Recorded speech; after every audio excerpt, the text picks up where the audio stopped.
É sempre uma honra tão grande de receber. Tava morrendo de saudades. Como você tá? Eu também estava com saudade, Thalita. Estava com saudade mesmo, viu? Que bom que a gente está se encontrando de novo.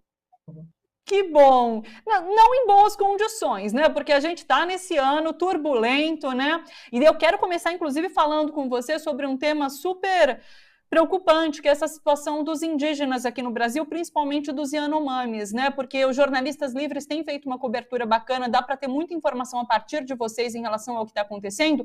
E eu quero abrir, inclusive, com uma notícia que saiu agora, que é uma postagem deixa eu pegar aqui, pode colocar para mim, inclusive, da Érica Cocai, deputada, né? Ela disse assim, ó, que o plenário da Câmara aprovou hoje um requerimento de autoria dela e da deputada Joênia Wapichana para a criação de uma comissão externa ali da casa que vai apurar essas graves violações de direitos dos povos Yanomami pelo garimpo ilegal.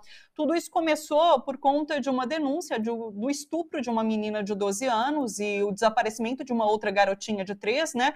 E a partir disso, a comunidade, a aldeia onde elas viviam, que tem cerca ali de 25 indígenas, foi queimada, né? Então agora estão buscando esses Yanomamis. Tem alguns relatos, inclusive, de que eles estariam em movimentação pela floresta, mudando de local, fugindo, inclusive, desses garimpeiros, né? Eu queria que você trouxesse uma avaliação sobre isso que está acontecendo, e informações, inclusive, se você tiver mais para a gente, Laura.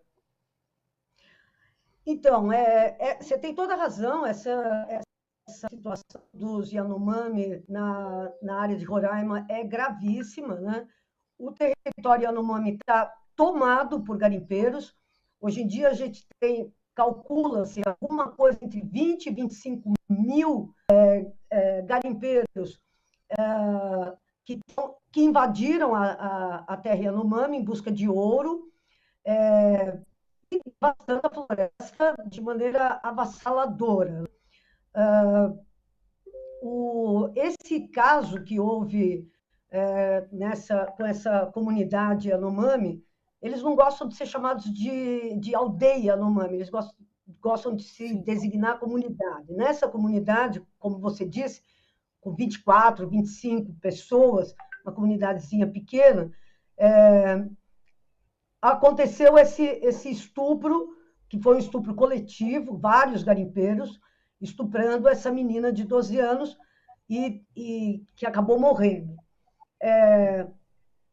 Além disso, teve a história dessa criança de 3 anos que foi jogada no rio e não se encontrou mais o corpo dela. É uma situação muito grave, porque, concretamente, o que está acontecendo é o extermínio desse grupo Yanomami que foi tão beneficiado com a demarcação da Raposa Serra do Sol, né, que foi uma conquista imensa deles, dos indígenas, e, no entanto, hoje está sob ataque pesado mesmo, né? E sem que as autoridades tenham qualquer comprometimento em retirar esses intrusos, né? Esses intrusos estão lá fazendo todas as barbaridades, e não é a primeira vez, né? Quer dizer, já teve fuzilaria, eles andando, os garimpeiros indo com aquelas voadeiras, aquelas lancheiras, e fuzilando as comunidades ali ribeirinhas, enfim, uma situação gravíssima, mas que está correndo solto, né? Como tudo, né? no governo Bolsonaro. Não há nenhum tipo, de fato, de interesse em tirar esses intrusos, em proteger esses indígenas e tal, que estão. Essas imagens que vocês estão mostrando aqui são imagens que mostram exatamente de destruição que o garimpo realiza nesses locais. E, diga-se de passagem, montes de rios já contaminados com mercúrio, já contaminados com metais pesados que afetam completamente a possibilidade dos indígenas consumirem peixes, né? Quer dizer, então, é a devastação da floresta, é a doença, é a morte, é o estupro, são todos os tipos de violência. O que os Yanomami, a gente acabou de soltar uma matéria sobre isso, que é da Marta Raquel, inclusive, que está acompanhando essa movimentação aí em Roraima, porque ela chegou a morar um tempo em Roraima, e tem vários contatos com lideranças indígenas de lá, mas o que ela estava falando, e ela acabou de publicar isso, é que esses indígenas, esses 24 remanescentes dessa comunidade, eles não teriam sido assassinados, simplesmente fugiram, como os índios fazem há 500 anos, né? Quer dizer, diante da violência do garimpo e das frentes de pioneiros, entre aspas, né? Diante dessa violência, um caminho que os indígenas historicamente adotaram foi se internar em áreas cada vez mais remotas e tal, para ficar a salvo, né? De qualquer forma,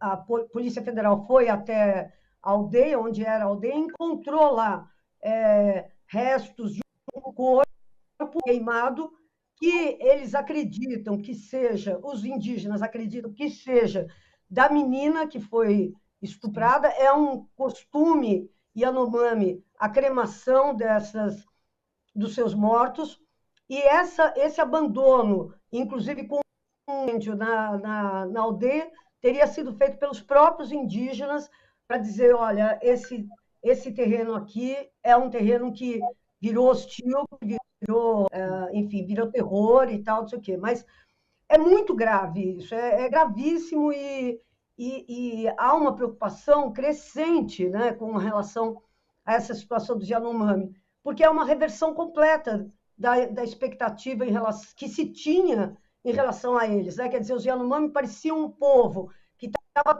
ganhando, né, conquistando um direito a uma segunda, terceira, quarta, quinta ideia de sobrevivência, né? E agora, com essa invasão gigantesca do garimpo, isso aí está de novo ameaçado, né? Diga-se de passagem, sobre esse garimpo, também acho que a gente tem que falar que o garimpo, hoje, não sei se vocês viram, ou se você pôde ver, teve um avião que foi apreendido com 32 quilos de ouro, toda hora, sendo um avião, pioneta, um helicóptero, não sei o que lá, um carregamento de ouro, ou seja, é um monte de ouro que está sendo tirado, não só do território Yanomami, mas da Amazônia inteira, né? Do Amazonas. Eu fui para o Amazonas e vi isso, quer dizer, áreas de garimpo clandestinas absolutamente liberadas, e clandestino só diante da lei, porque eu viajei em fevereiro, viajei numa barca subindo o Rio Solimões, e no compartimento de carga dessa barca tinha nada mais, nada menos do que uma draga de garimpo sendo levada para uma área do Alto Solimões. Ou seja, é aberto, ninguém está interessado. E você vê o ouro, quer dizer, o ouro começou a aparecer. Agora, você imagina, se um dia eles apreendem 52 quilos, outro dia 32, outro dia 108, outro dia... Isso é nada do que deve estar saindo de ouro dessas regiões, e que é uma enormidade.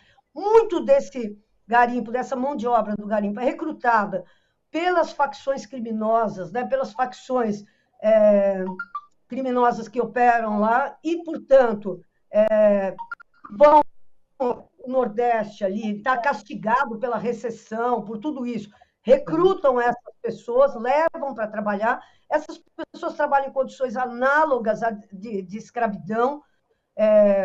O que mais mata garimpeiro hoje, nessas áreas de garimpo, não é a retaliação dos povos pelo garimpo, são garimpeiros se matando entre si, porque é uma terra sem lei completa.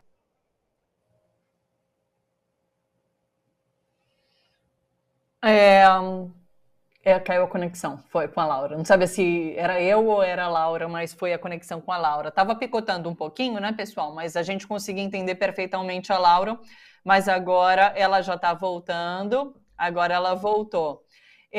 Já tenho a Laura de novo aqui. Laura, deixa eu aproveitar esse gancho, né? A gente fala sobre meio ambiente, sobre essa atividade do garimpo. Inclusive, eu entrevistei a ministra, a Isabela Teixeira, ex-ministra do Meio Ambiente, ela falava sobre isso, né? Sobre como no governo Bolsonaro, atividades ilegais foram legalizadas, né? Que é o caso do garimpo, do desmatamento, da extração ilegal ali de madeira na Amazônia.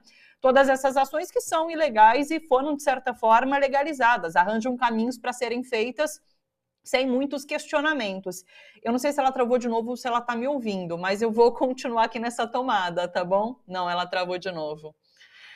Bom, vamos ver se a gente consegue a Laura de volta aqui, só para encerrar, porque eu queria uma leitura política dela também em relação ao que a gente pode esperar agora durante essa campanha, né, em relação ao tema meio ambiente e de um futuro governo, inclusive, né? Lembrando que o ex-presidente Lula esteve ali no acampamento Terra Livre de indígenas em Brasília no mês de abril, um mês importante para os indígenas, inclusive, e ele chegou a participar de uma cerimônia ali e falou sobre a criação de um ministério indígena, inclusive com a participação de um representante indígena ali nessa pasta. Então, seria um passo importante para que a gente pudesse discutir esse tipo de questão, né, de forma aprofundada e com quem interessa, né, com quem tem interesses justos em relação a essa pauta. A Laura voltou agora, deixa eu só encerrar com ela trazendo essa questão rapidinho.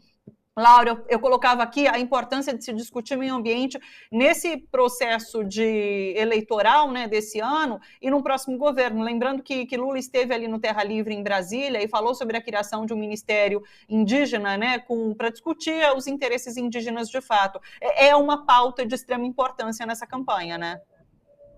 Eu acho que o Lula Eu fiquei muito bem impressionada com esses compromissos que o Lula tem firmado, tanto com o MST, com a questão da agroecologia, com a questão da reforma agrária, quanto com relação às comunidades indígenas, garantindo que vai fazer a desintrusão desses garimpeiros todos das áreas indígenas, das terras indígenas, se comprometendo com a construção de um ministério indígena. Eu estou muito bem impressionado, estou achando que o Lula está assumindo compromissos muito importantes e muito radicais, aliás, assim, com muita convicção mesmo. Estou muito feliz com essa pauta, acho que o Lula está marcando grandes gols nessa pauta ambiental, na pauta indígena. Eu estou bem feliz com esse posicionamento do... E o Lula, inclusive, só queria lembrar uma coisa super importante, porque o Lula, diante dos indígenas, ele assumiu que os governos do PT cometeram vários erros na questão ambiental e na questão indígena. Então, não é que ele pegou e passou pano, falou, olha, não, ele assumiu, disse que aprendeu e que não vai mais incorrer nos mesmos erros. Então, eu acho que o Lula está marcando um grande gol e considerando que o mundo inteiro está de olho nessa questão da Amazônia e olhando preocupado para isso, esses compromissos que o Lula está firmando são da mais absoluta relevância. Uma beleza mesmo ver o Lula com a Sônia Guajajara, como a gente está vendo agora. Aliás, Sônia Guajajara, que é uma candidata importantíssima, deputada federal por São Paulo. A gente precisa aumentar a bancada indígena. Nós só temos a Sônia Wapichana lá, né? Joênia Wapichana, sim. Noemi, desculpa, falei errado. Joênia, isso, A gente só tem ela. E precisamos ter mais, porque essa questão indígena, ela simplesmente virou uma questão de sobrevivência para o planeta, né? Os indígenas, a gente sabe que são os verdadeiros guardiões da floresta. Então, eu acho muito importante. Estou feliz com o Lula. Aliás, tenho estado muito feliz com o Lula, viu?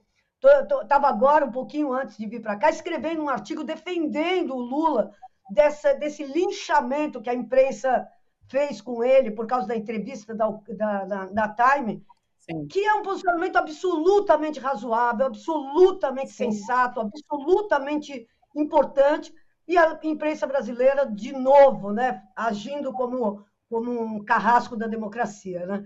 Então, e como bolsonaristas, que são, no fundo, né? Então, estou muito feliz. O Miguel Sted, ele falava sobre o viralatismo dessa imprensa, né, em pegar, pensar essa fala sobre Zelensky e fazer críticas em cima ao posicionamento de Lula. Ô, Laura, vamos continuar discutindo tudo isso, todas essas pautas. A gente vai fazer novos convites para que você esteja aqui discutindo esse processo eleitoral com a gente, combinado? Combinadíssimo, eu estou acompanhando o Lula em várias dessas atividades estou feliz mesmo, cara. Eu acho que o Lula, com tudo que é torcida contra, ele está melhor do que nunca, aliás, viu? Eu nunca vi o Lula tão bem assim, sabe? E com tanto, como ele diz, com tanto tesão, sabe? Com tanto amor para dar, assim. Tô feliz mesmo com esse cara e ainda bem que ele existe, né? Né? Ô, Laura, aliás, você também se convide aqui. Sempre que você tiver um tema importante, dá um toque aqui na gente que a gente encaixa também, porque é super importante para a gente a sua participação, viu? Ó, um beijo grande, bom trabalho por aí, até uma próxima, então. Obrigada, querida. Olha, uma honra sempre estar aqui com você. Uma honra mesmo. Beijo. Obrigada, Laura. Beijão para você.